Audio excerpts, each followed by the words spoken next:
Clubhouse.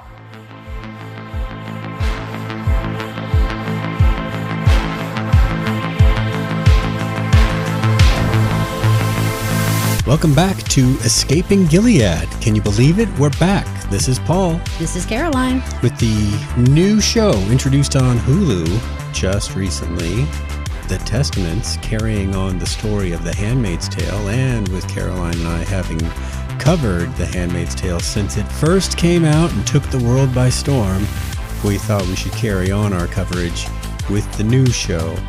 So this is not a recap show, but we will be talking about spoilers. So if you haven't watched the episode, please go watch it and come on back. Also, go check out our Facebook group, The Handmaid's Tale on Hulu-Gilead Online.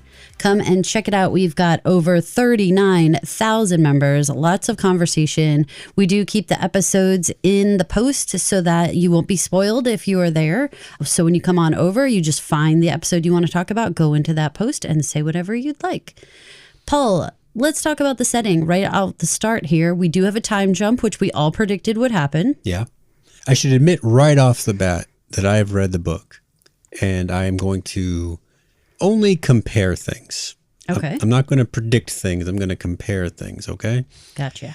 And the book is firmly 15 years into the future, whereas given Agnes's age and her stage of life, I'm not sure that 15 plus the little girl that we met most recently in The Handmaid's Tale equals the right number of years. Right. It seems maybe like 10, 12 years maybe. Seems maybe a little bit more right. Yeah.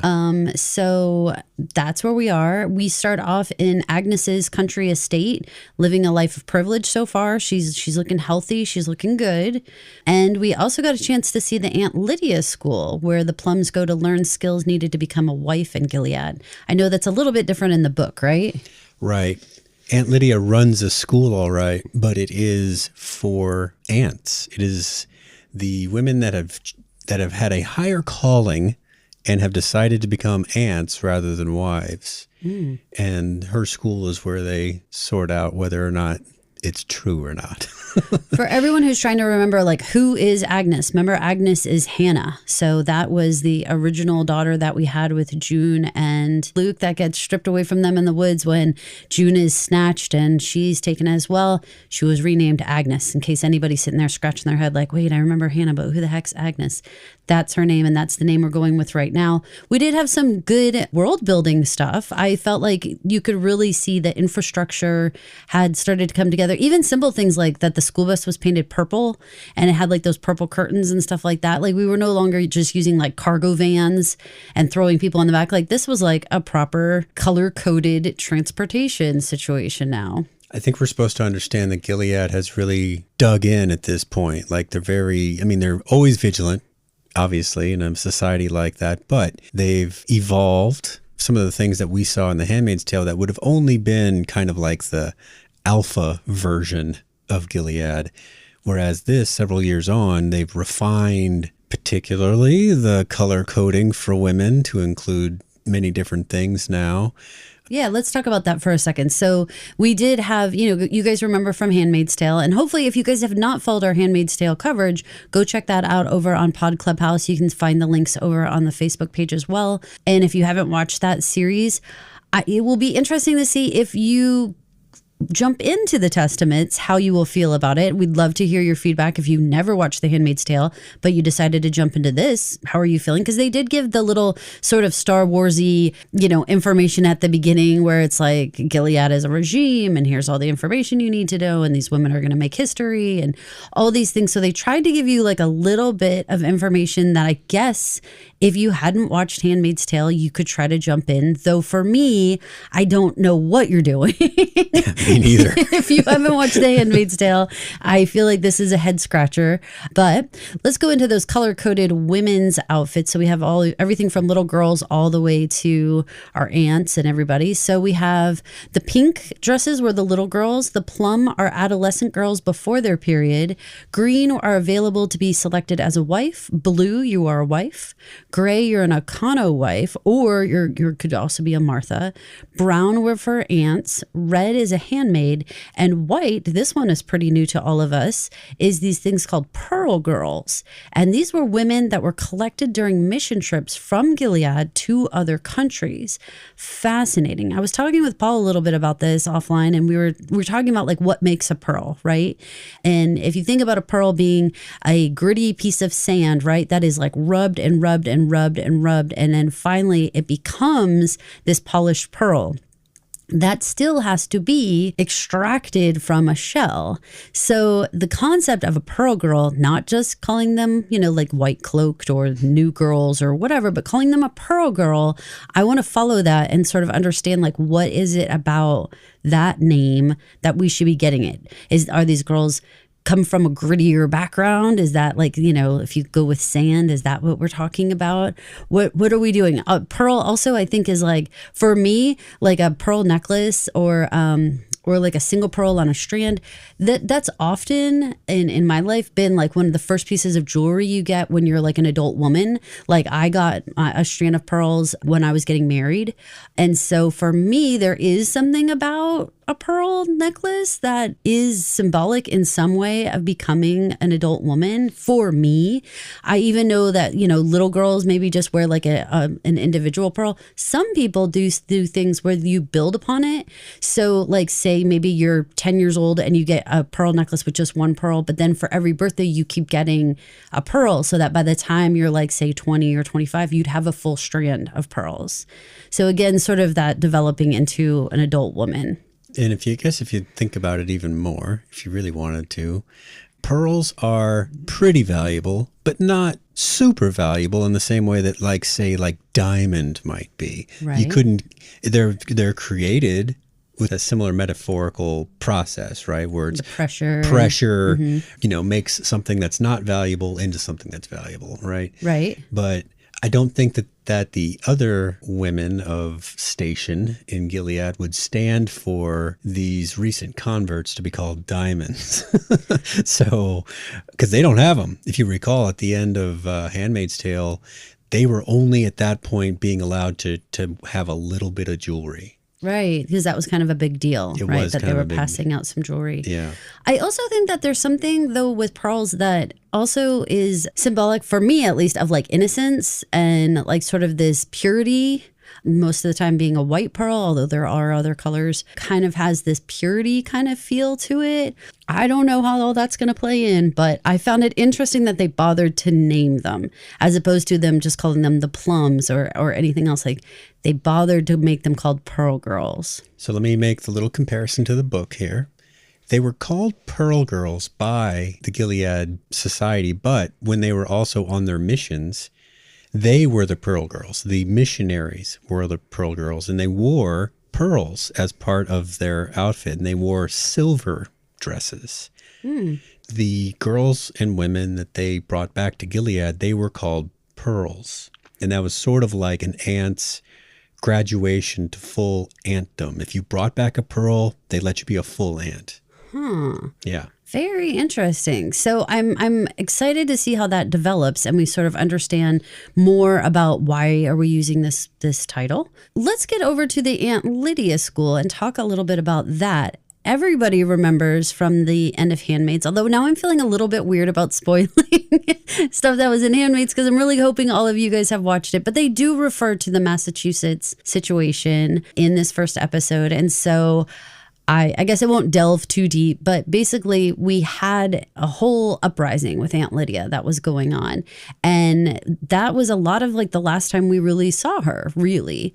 We saw her, of course, there was a little bit more, don't get me wrong, but that was sort of like her big climax, I want to say, of what was going on with her. So I had no idea what was going to happen to Lydia. I had no idea how she would possibly continue on, but I was really happy to see Aunt Dowd. She plays Aunt Lydia. She is one of our favorites. We loved her back from The Leftovers and many other roles that she's played, but we've met her in person. She's such a beautiful woman, is such a well-spoken, thoughtful person. I loved seeing her so many times. You and I have met her at ATX, our television festival we attend. We interviewed her several years ago. She's great. You can go back and listen to our interview with her. She was just really a gracious human being, and super glad to see her face on screen again. Last we saw her, she was still in charge of the handmaids. So now it seems like things are a little bit different. Right. She is running this place called the Aunt Lydia School. And the only people that we've seen so far in the school are the aunts, who are, I would say, classroom facilitators more than I would say teachers. And we see the Plums, who we know are preparing to become wives. And then the Pearl Girls themselves, who I believe, despite all of the Gileadian platitudes that Daisy was able to just produce, ad nauseum, I think they're really converting them. I think they're taking, like you said, they're turning the sand into the pearl through the school. Right. And I think that if you think about what it takes to make a piece of sand into a pearl, it gives me a little shudder because it's a lot of that sort of like abrasive, I'm doing this thing with my fingers. It's like this abrasive friction that creates the pearl. And it's a little nerve wracking. I think we can draw the conclusion that we already know. This is going to be a spoiler. For some reason, you're here without having seen The Handmaid's Tale. But they sort women into singular life path categories in Gilead. Right. And that, as I'm afraid, part of what these Pearl Girls will go through is even though the Plums are being trained to be wives, you got to remember the main goal here is reproduction, right? Right. That's what they're saying anyway. Reproduction. So they've got to decide which of these girls, Pearl Girls, are going to be good wife material. Will a commander accept someone that's from the outside or not? Right. Or are they better off becoming aunts or Marthas? Or are they going to be put into the handmaid category? I hadn't really thought that much about exactly where they were going to be sorted into, or if there were different paths, or if you just once a Pearl Girl, always a Pearl Girl. Like, I didn't really know how that would work. So that's an interesting thing to kind of noodle in my brain. Like, oh crap. Like so they are like so clean slate. Like think about that purity that like they haven't even been assigned a color yet. I think that's a good conclusion to draw, yeah. Okay, interesting. All right, so we're going to hop into our characters just to remind everybody who everyone is and sort of all get on the same page here. Remember Agnes, we were talking about that she was formerly Hannah. She has this new stepmom, Paula. Oh boy, Paula, woof. First of all, straight off the bat, you know what surprised me about her? No. Her haircut. Short, yeah. I was really taken aback by that because I feel like in Handmaids, all the wives wore buns and they all had long hair for the most part, kind of, reminiscent of other religions where they tend not to cut their hair, or it was considered very feminine to like wear your hair very back and tight when you're out in public. But then like when you would be like alone with your husband, or you'd be like, whatever, that you let your hair down, like literally, right? So you have this like cascade of hair. So I was kind of surprised that she had this shorter haircut. I do not remember many wives having this. She seems like a long day. Right off the bat. To echo what you just said, in the lore, they are taught that a woman's hair is her vanity, which of course is, I guess, reserved only for her husband because she's not allowed to actually show her hair or cut it, at least in the lore. Fascinating. So again, short-haired Paula, what's your story? I don't know. Yeah. But yeah, she's cold, man. Every room she went into, it was like you could just see the icicles forming on the glass. It was like you said, bad news. She had all the stepmom vibes of like, I really want to get rid of this old life kid. Like, I want a new life with my husband, and I am not interested in having this remnant from a previous couple here that lived here who raised Agnes. I'm not interested in being the new mom. I would like to like start fresh. And it was very clear that she's very eager to have Agnes move on and get out of this house.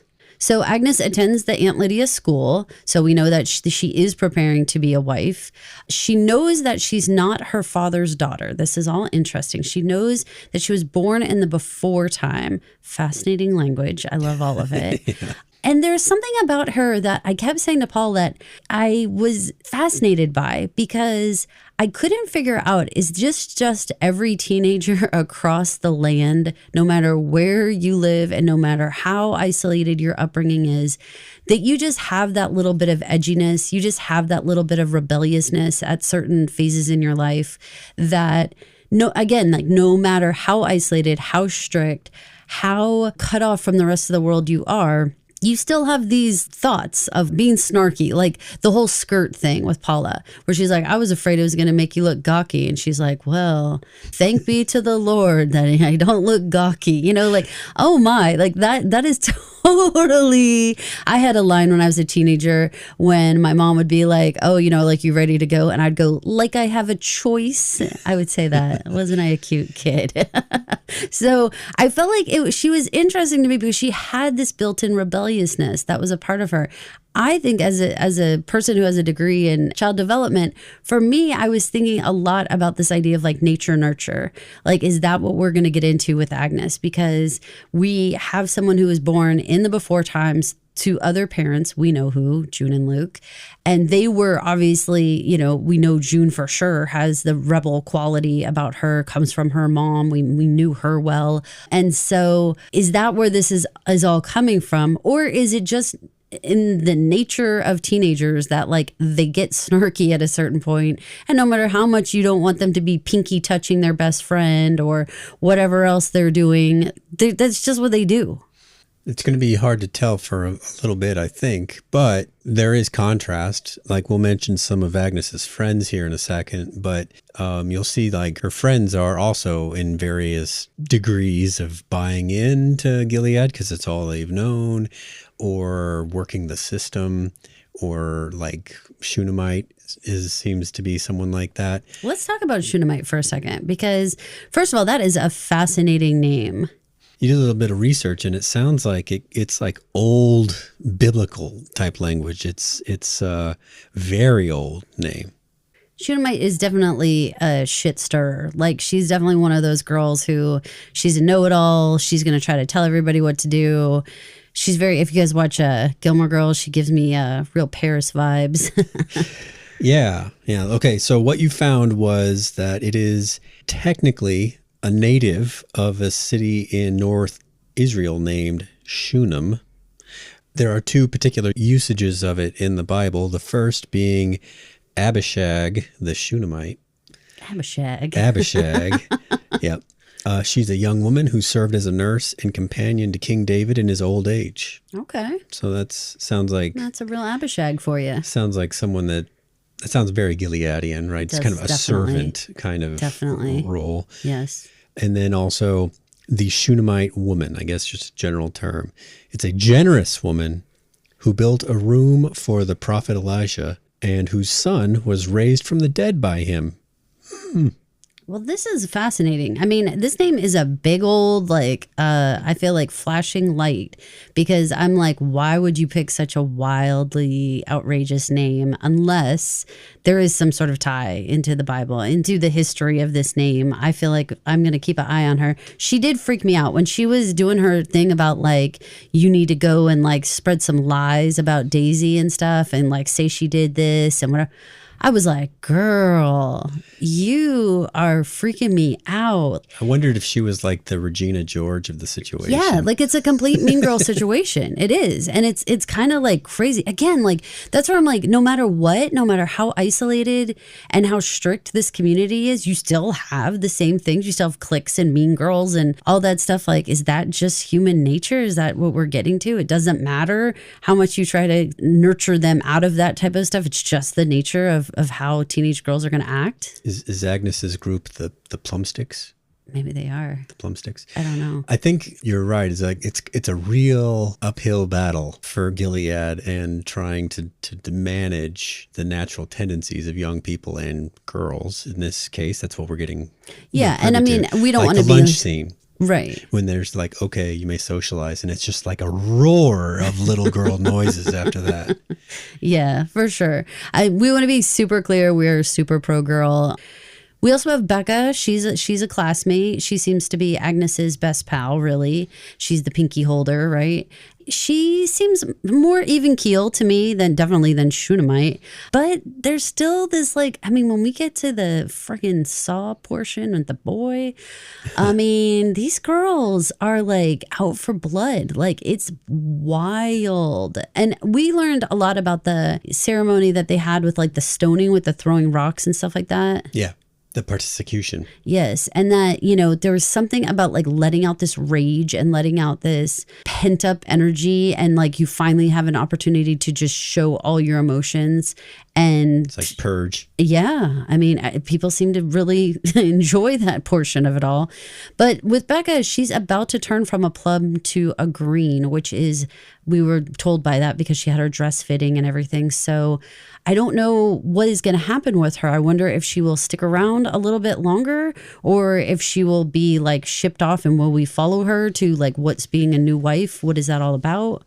I think seeing what Becca is going through is sort of like a little precursor to stuff we might see other characters go through, right? Right. So she's going through it first, and we're seeing kind of the apprehension and the dread of getting your first period. It's like the starting gun goes off when that happens. Right. And in this society, I guess the commanders don't wait around for maturation. We saw in the first series some very young wives. Right. We certainly did. We did. So let's talk about Daisy here. She is a Pearl girl from Toronto. She's assigned to Agnes to learn the ropes and sort of have her as like a mentor, if you will. Definitely, as we were watching Daisy, I feel like we saw a couple different things going on here. I mean, the scene with the contraband radio, I mean, immediately, hello, what is Daisy about? She is clearly aware of Mayday, clearly has this communication device that definitely you're not allowed to have. So already my eyes are like wide open. Being from Toronto, now we know that a lot of refugees went to Toronto and a lot of people were just basically a lot of Americans were in Toronto. So even though we do know that like June and Luke and everybody are also there, I wasn't sure exactly what we're doing here with Daisy. We did have that part where she's skateboarding in what we're going to have to call Daisy's before time, right? She's skateboarding. She goes right by that very, very familiar blonde haired lady, June, who gives this look that I would love for any one of our listeners to send us a message and tell me, what do you think was that look on June's face? Was it pride? Was it intrigue? Was it kids are kids and she's like, riding a skateboard through a store? Like, what's up with this? What are we trying to get between June and Daisy? If I can add a little book texture about June. Sure. June is essentially Osama bin Laden for Gilead, right? Okay. Given her the exploits of the first series, she's just too hot to come out, be in public, to keep doing Mayday stuff overtly. So she's kind of on the shelf. Okay. Yeah. They just can't do anything with her. She's important to have around sort of like symbolically, like you wouldn't want her to be killed or lost or anything like that. But on the other hand, she can't actually do much for you. Everyone knows her face. Yeah. I mean, and everyone knows the things that she had been involved with during all of Handmaid's. So yeah, I totally understand what you're saying. So, I mean, do you have a take on what that look was that she gave Daisy? Tentatively, I'll say pride. Okay. That's kind of what I thought too. Like a little smirk, like to be a kid again, like that kind of thing. That's what I'm going with so far. To be so cool as to skateboard like up to the shop and just go in without losing stride and all that. That's pretty cool, right? Yeah, I'll go with cool for sure. Okay, so then let's get over to Aunt Lydia. We talked about her for just a second, but now she's in charge of the school. She has this statue, which when it first came on the screen, like my eyes were squinting and I was like, oh, is that Aunt Lydia? Like, are we seeing her in this statue form? What did you think about that? Well, in modern day America, it's not like we're overrun with women's statues. But I think we're safe to say in Gilead, she's the only woman statue. I would agree with that. Statues in Gilead are they don't put them up just to put them up because they're so wrapped into their ideology that they're afraid that it might create idolatry. Yeah, which is kind of fair. So it's a very big deal that she has a statue.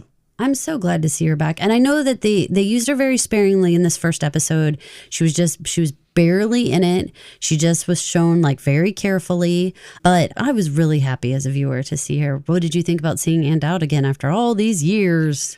I think this will be a good role to match where she is in her own, the actress's life at this point. I think it's going to provide a payoff if things go the way that they might go. The way that The Handmaid's Tale ended, the very last time we saw Lydia, it was like she was having a dawning, a realization, an epiphany about her choices, what led her to this moment of titanic failure on one hand, but loss of control, also, which is something that she prided herself on being able to maintain at all times, So seeing her now in charge of this girls' school, it does leave us with some questions about how do you get kicked off, like they're not big on like firings in Gilead. Or transfers. No. So how do you blow it with at least 20 or 30, might have been 50 lost handmaids that night. Right. To getting wife school. I don't know. This is going to be interesting to find out her backstory. We're introduced to another aunt, Aunt Vidala. She was an interesting character to me because I definitely got the fact that she was strict. I definitely got the fact that she wasn't going to have like a great sense of humor or anything. Like she definitely was tasked. Now, here's the deal. When I think back to girls of this age and the types of like middle school teachers that we had, or even like freshman year teachers, I don't know. Pretty similar to me, of sort of that, like, you can't give any of these girls an inch because they'll take a mile, because that's just the nature of teen girls, right? This is just where they're at in their lives. So I don't know if I expected her to act that differently than she did, but what was your vibe off of her? Well, I know where the character originated, and so I saw a lot in common with that person. She's never going to bend a rule, and she's sort of the disciplinarian on staff if they keep her in the same role. Like there's a moment when Agnes and Daisy are going around getting the tour, and they point out that that's the, what did they call it? Like the correctional wing or something like that, where the aunts deal with punishment, but you don't have to go there unless you're called there. I think Vidala, that's her happy place, given what I think I know about Vidala. I want to keep an eye on her. I am scared of her. I mean, I'm scared of all these ants, to be honest with you.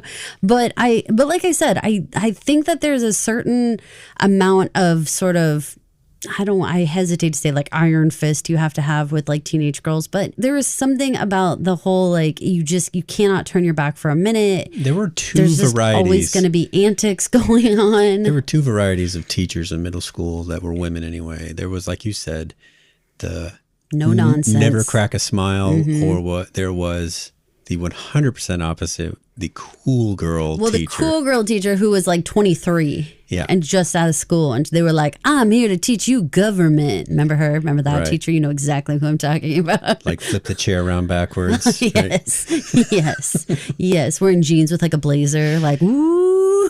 Yeah. All that business. Paul and I went to school together, so you know exactly who I'm talking about.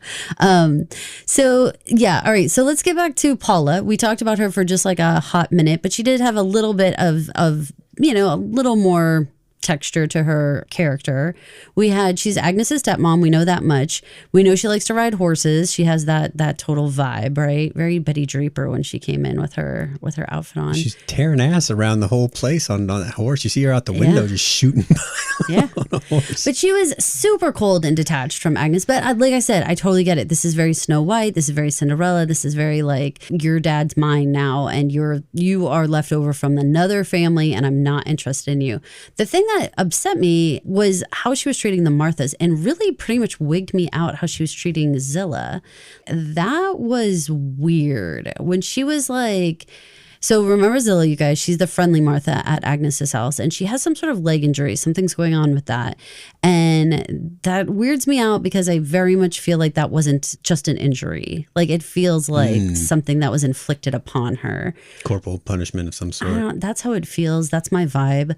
But like when Paula was like, go to the third floor, I was like, my stomach immediately hurt. Like, what? Because everyone's faces were like, So I'm very freaked out about how Paula is going to treat everybody. I think it says a lot about you, about how you're treating the staff or anything like that. Like to me, I'm like immediately like, you're going to be weird. And remember how she was like being all weird about like, there was like a blueberry on the counter and she's like, you've got to be more careful about this. Like, dude, she's preparing food. Like, I mean, there was food spread out all over the counter. She was like cutting up the fruit and stuff. Like, what the hell, dude? It was a blueberry that rolled off the pile. Like, she's clearly going to be somebody we all need to keep a close eye on. I think the old adage that I'm not going to quote correctly about how your true character is revealed and how you treat people that you don't have to treat well. Right, they give some power over. Yeah. Right. And having a person recovering from a leg or foot injury walk up 3 flights of stairs. I mean, Serena wasn't even that big of a jerk to the help at her own place. Not typically. I mean, she wasn't nice to June ever, but no. Yeah, for sure. I mean, I get completely what you're saying. One of the things that, I mean, we're not talking about the other Martha, but there was another Martha in the house, and they said her tongue had been cut out. The tone of this one compared to The Handmaid's Tale is different. It's brighter colors. We have the pop music, which we still had, in Handmaid's, but they're using it a lot more in this one. Everything is like, for me, I thought the production value was very high. It all was like very crisp and everything. Why I'm bringing this up is because to be able to casually mention that in your like sort of voiceover that one of the Martha's tongue had been cut out, but we're just like da da da, and I also got a new skirt and some other stuff happened that day. Like it was like, oh God, it would be very easy to go right past those comments and not fully absorb. Now again, I assume everyone who's watching The Testaments is fully steeped in their Handmaid's lore, and so you already know that there's bad stuff going on behind the scenes, but or even in front of the scenes. The whole scene is bad, however you want to look at it. But I thought that the tone and the feel of this episode felt so much more, I don't want to say hopeful because that's not quite right, except for, of course, the words at the beginning definitely made you get this idea like they're going to make history and they're going to change everything. And so that obviously is starting off with a much more hopeful feel. Yeah. And then the 2 songs that we had, the Dreaming by Blondie and Dreams by the Cranberries, I definitely felt like, I mean, when you're talking about dreaming, that feels, again, it's not nightmare, right? It's dreams. So that seems positive, right? That seems like things are going to be on the up and up.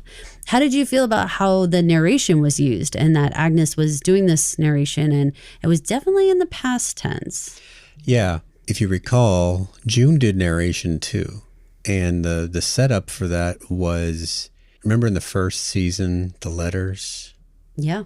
Okay, well, that was the concept behind her providing narration, was that those letters had been found, and so we were listening to what she had put in the letters in her own voice, right? Mm-hmm. But like in the case of the first season, she didn't know how it was all going to turn out, They did keep the narration, even though they lost the idea of the letters, pretty early on. But this, tonally, and the way that she's telling us this, it feels like she's already on the other side of whatever went down.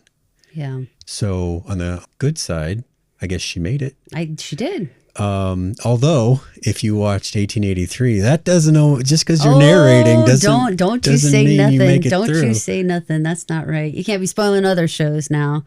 All right, let's hit upon a couple of things here that are some big moments that were reminding us what Gilead is really all about. So here's a couple little snippets into Gilead like day. The class visits the gallows for a teachable moment with our aunt.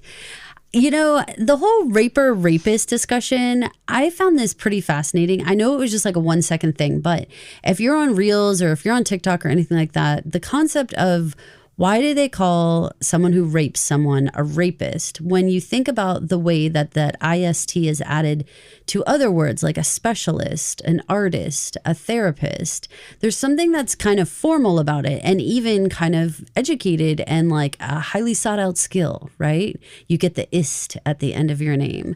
As opposed to a murderer or an abuser, a raper, right? Like it should be called a raper. It should not be called a rapist.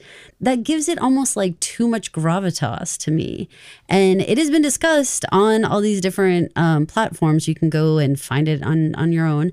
But it's a little food for thought that the two girls didn't quite know, say, raper or rapist. I thought that was an interesting nod to that discussion that is going on out there in the world. You're probably right. We know that Bruce Miller and the gang keep kind of their ear to the ground for things. This was a discussion that I had no idea about. My algorithm doesn't show me anything about rape. Yeah. Which I guess is great. Great for you. But no, so I didn't know anything about it. The only time I had heard raper, and this is not connected at all, was just an uneducated person talking about it in Game of Thrones. So it was like a peasant referring to someone else as a raper. Interesting. So my connotation was always just, well, sort of like the uneducated person's word for that act, the person that performs that act. Right. Well, and that makes sense. But there is this sort of backdrop of this discussion going on out there. Like, why do we give them this sort of this name that has just, it sounds nicer than it should. It shouldn't sound nice. It should sound like a terrible word. What about arsonist? There's some degree of technicality about that, a skill, right? That's true. Right? Like there's something about like technique. Fire starter is an and nobody's impressed that you're a fire starter. An arsonist sounds like, wow, that's skill, right? That there's artist. something to it, right? An artist. I don't know. It's a whole thing that you guys can go check out, and we'd love to hear your feedback on it. If you think that was this a nod to that conversation, what were we supposed to learn from that? I would love to hear. Speaking of what were we supposed to learn, talk about this whole sitch about this vote on the fate of that guardian and the fact that he lost his hand after the vote. Oh my God, Paul, this entire scene, when that saw blade came out of the table, I was like, handmaids. I'm like having like a PTSD, like, holy crap, you guys. First of all, I had to turn the sound down. I can't do the screaming. I cannot handle it anymore. And how did you feel about how these girls responded? Again, we talked about the screaming and everything that we saw, the purge-like behavior in Handmaids. What did you think about this? I think it's a different driver in the girls versus the handmaids, because the handmaids were all forced converts, right? It was be a handmaid or get killed. That was it. Right.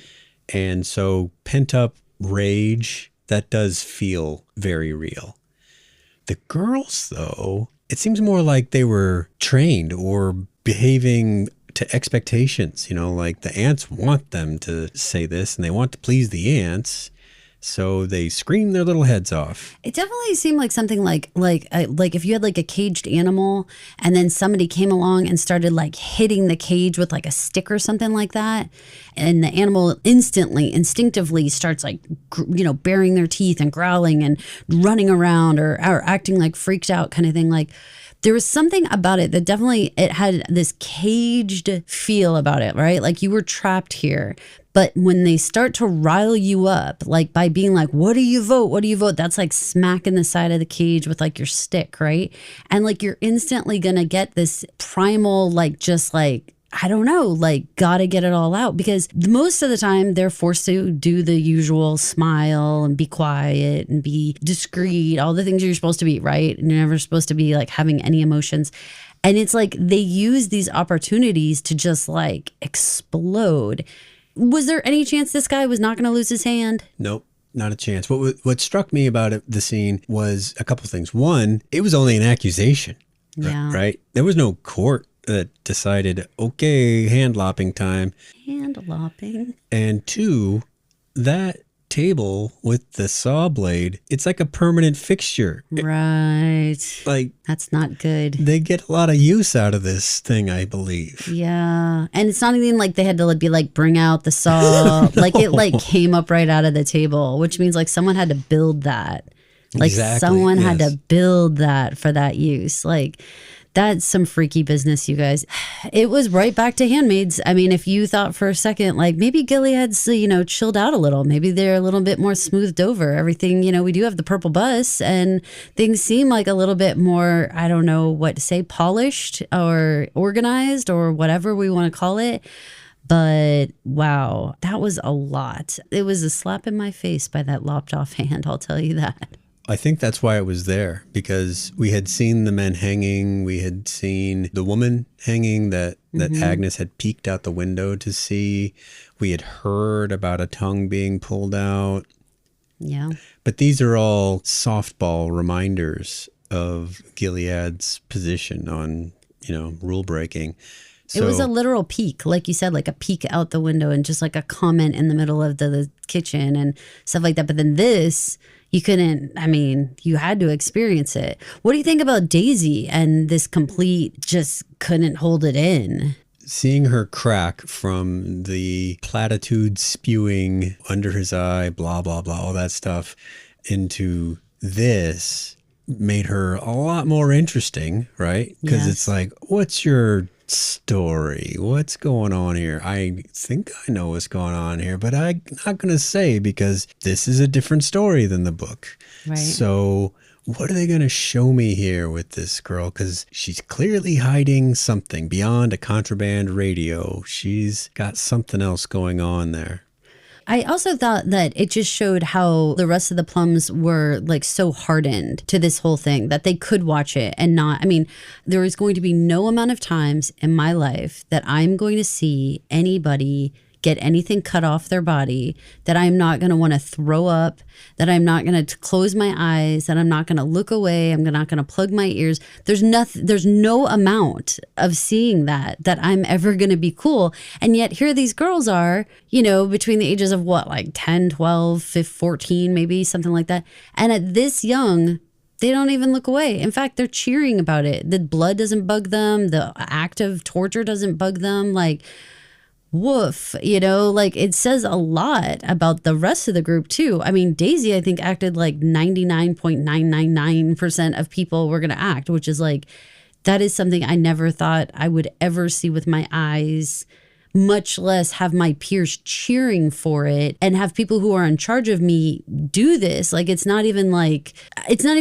like in our school, like it's happening like right here in our little world, Do you think he did whatever he was accused of? We saw that he was smiling at Agnes a couple of times, tried to catch her eye. So is that enough of a suggestion that, yeah, he does inappropriate things?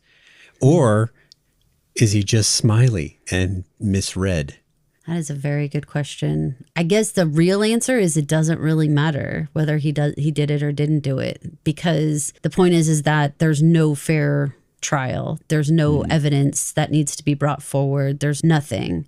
So it doesn't matter if he did it or didn't do it. You just have to be accused of something and you're going to have to face the punishment, I should say. So I guess it was more of a glimpse into their justice system, more of a glimpse into how much power, even that at the Plum level, that these girls were being given in terms of deciding the fate of a guardian like that. And that sounds funny because I think none of us would think that the Plums have any power, but in that moment, they were given it. Now, do you think in any scenario that they could have all been like, aunts, we've discussed it and we've decided to let this boy go? Like, did they actually have a choice, or was it just what I said? Like, they came along with the taser, zapped your cage, you're supposed to scream and yell and bare your teeth, and this is just the choreography we go through. I think it's like that because they didn't kill him, right? Right. So he wasn't treated like a rapist/raper. Right. So I think we should say raper on this. If they cut off his hand, maybe we can assume that he touched a person he wasn't supposed to touch in some way. Doesn't matter how. Just He did. Well, there's And something about the hand, though, generally, like the hand and the tongue, that whole thing, because remember at the very, very beginning, and this, we saw this go on in Handmaids too, cutting off a pinky or cutting off a finger was like a common punishment for all kinds of things. Reading, and they said it at the beginning of this one, like if you're reading anything, like you could lose a finger. And it sounded like the way that Agnes said it was like lose a finger, like lose your keys. Like, oops, I lost a finger, like that. Yeah. Well, the hand's more serious because he can't be a guardian anymore. Right. So, but what? Maybe it's the hand. You know, a hand for a hand, eye for an eye. Like maybe it's something like that, cutting off your hand, because there is something to that. I think it's in line with the societies that cut off your hand for stealing. Right. That's what I'm saying. Hand for hand. Right. Something like that. But going back to your question about would the ants ever have said no? Never mind, let him go. Or would they honor if the plums did? I don't think so, because I think in that microcosm, every so often, someone's got to be made an example of to keep everybody else on their toes. Let's say they were just quiet, right? Let's say they didn't immediately go for this. I think the ants would have just started yelling stuff. Would have been like, do you know what he did? Can you imagine? And like just would have kept going, like imagining the stick on the side of the cage. Just keep hitting the cage until, you know, until you rile them up. Like, so even if they maintained at the beginning, like, nah, let's not do a hand cutting today. Like, let's go to lunch or something. Let's go loom for a while instead. Even if they said that, I think they would have been like berated and yelled at and harassed until they got themselves all riled up anyway. You remember the early seasons of Handmaids with like the early Red Center when they were breaking down the handmaids, and they'd sit a girl in the middle and they showed Janine. Oh, yeah. And they'd sit all the other women around her, and they had sort of like a unison chant. I can't remember what it was, but it was essentially like slut, you know, like something like that. It was literal slut shaming. And if you didn't participate, you got like you got zapped. Yeah. If you weren't like in on it. Right. Even though you may not have been in on it, you didn't want to get zapped. Exactly. This is the stick on the cage. Yeah. Yeah. So they've been trained into this. For anyone who's like, I don't really get it. Why'd they do that? I think you're exactly right that they've all been trained into this, and that it's just better to go with the group, right? This is definitely not a place where you want any individual thoughts. Everybody needs to be in group think all the time. That's just hive mind is the best, right? Pluribus lovers. Hive mind's the best. There's no place for individuals. That just doesn't work. So why do you think that they bothered to include the table saw scene? Why the first episode? Why so in our face? I think it's to reacquaint you with this world in an undeniable way. You could misplace the idea of the hangings and the tongue removal because they were sort of detached. They were already dead when we saw them on camera. And we didn't watch the tongue thing happen. It was just a comment, and the woman was actually smiling and just sort of walking around doing her stuff. So I think they needed to jerk our chain a little bit to be like, no, you know, just because this version of the story is glossy and we get to see what, you know, we're not looking at it from the handmaid's point of view. A daughter of a commander in some ways is like almost an heiress in their world, right? You know, so she has advantages. She has the fact that they have multiple Marthas at their house. That's true. Is a sign of high station for the commander. That's very true. I didn't think about that we really only had one Martha in most houses. It also says that the population has grown, right? That because before it was like, you know, you could only allot one handmaid, one Martha, one whatever to each house. But now maybe not so much. Maybe there's more people, apparently. Maybe. They've grown.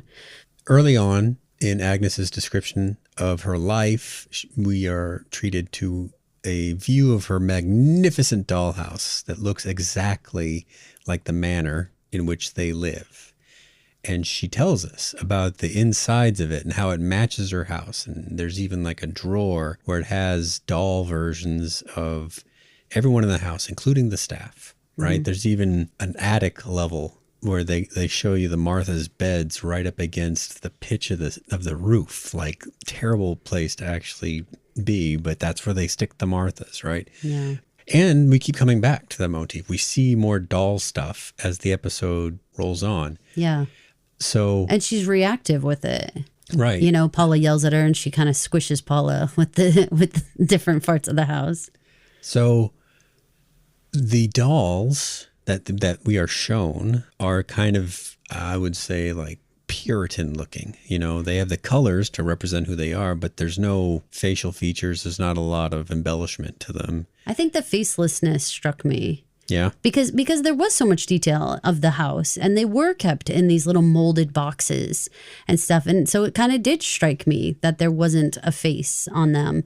But again, a little bit that nicely goes with what we were just talking about, that like maybe the population is increasing. And so you do have more than one Martha in your house. So you wouldn't have a face on that Martha. And plus there's a disposability of real humans. You know, we saw that all around this whole episode, that if you had actually put a face on that person, you might feel, again, that individuality, like that person is an actual person. That doll is a specific person.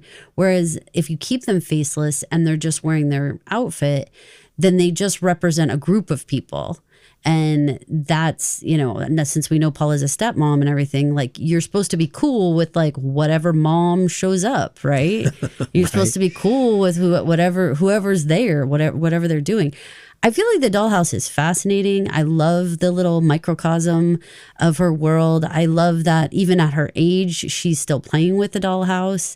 It reminded me a lot of like play therapy, where you take the dolls and you can actually try to act out things and do things, you know, as like revenge, or you can like how she would have, you know, she'd put Paula in the attic and she'd have the Agnes doll sitting outside, not letting her out and that type of thing. Like, yeah. It's like the way you can act out within this world in a way that is sort of private and I think needed. What did you think about it? And do you think it will continue on? I think we'll see a little bit more of it, but I don't think it'll be like something that she comes back to over and over and over again. But that's just a guess. That's just a guess. Because I think it's, like you said, at this age. So I think it's highly related to her I don't know if she's going to get the green dress, but I'll just say if she's pre-green, right? That's stage that she's at. And like you said, it's like an escape that matches up with that level of maturity and what they're even allowed to think about and are exposed to, you know? Yeah. I think it's a cool way to act things out and maybe show us things that she's thinking about. I mean, we have the voiceover, which is one layer, but you can actually see her using the dolls to kind of show us her level of, I think, like vengefulness, like that she's like willing to punish the Paula doll and willing to do stuff like that. Like you have to remember that except for ants, women and girls can't write.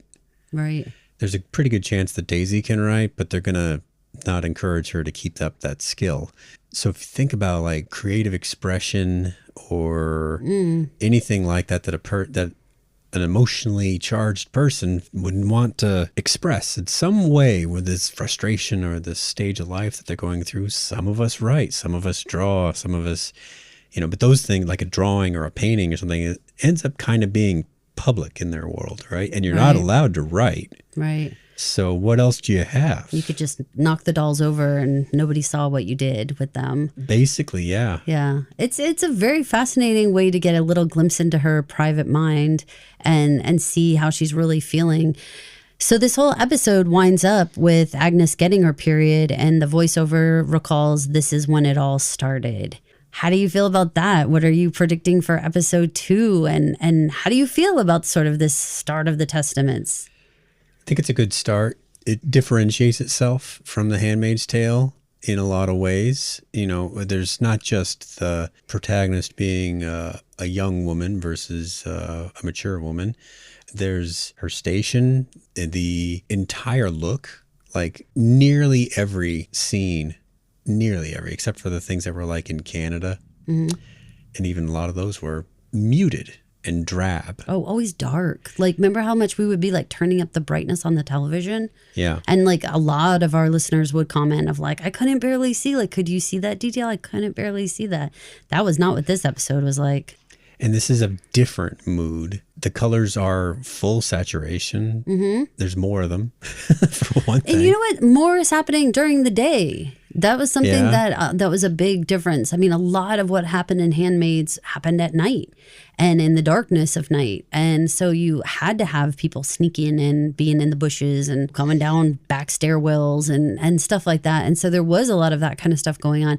We're at school. We're being kids in a lot of ways. It's a coming of age story. Definitely. Handmaids was not that. That was that was different. It was a sad age story for sure. For sure. Well, I'm very much looking forward to seeing episode 2. I think that Bruce Miller and the whole crew have put in a whole lot. Elizabeth Moss, of course, is a big part and has her hand in this. I feel like the casting for this, I'm really pleased with so far, because I think you could really go wrong when it comes to teenagers and depicting teenagers. You can get that sort of Disney-fication version of too much. You know exactly what I'm talking about if you know what I'm talking about. I'm not going to illustrate your point. Yes, because we could both do it with our voices and I don't want to. but that obnoxiousness that you get out of both boys and girls at this age and what they're supposed to be depicting, I think that they're doing a wonderful job of being very authentic as to what I think teenage girls really are like, in not a mocking way, in not any type of stereotypical kind of stuff, but just being authentic to it. This is what it looks like. This is what's going on. I also appreciated and was kind of wondering that, like, while the girls were all, like, I would say slim for the most part, their faces were still kind of full for the most part and didn't have those like angles and everything that you kind of see a lot with like contouring and all that stuff.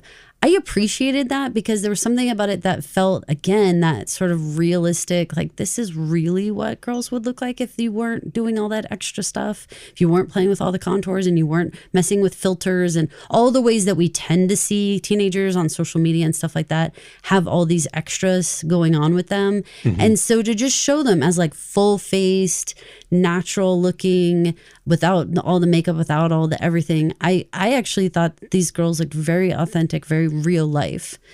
I'm looking forward to more. This is Caroline. And this is Paul. If you liked our podcast, stay tuned because we'll come out with episodes 2 and 3 right on top of this one. And if you like all that, please head over to iTunes or Spotify or wherever you found this podcast and leave us a 5-star rating and a glowing review. Thanks so much for listening. Pod Clubhouse.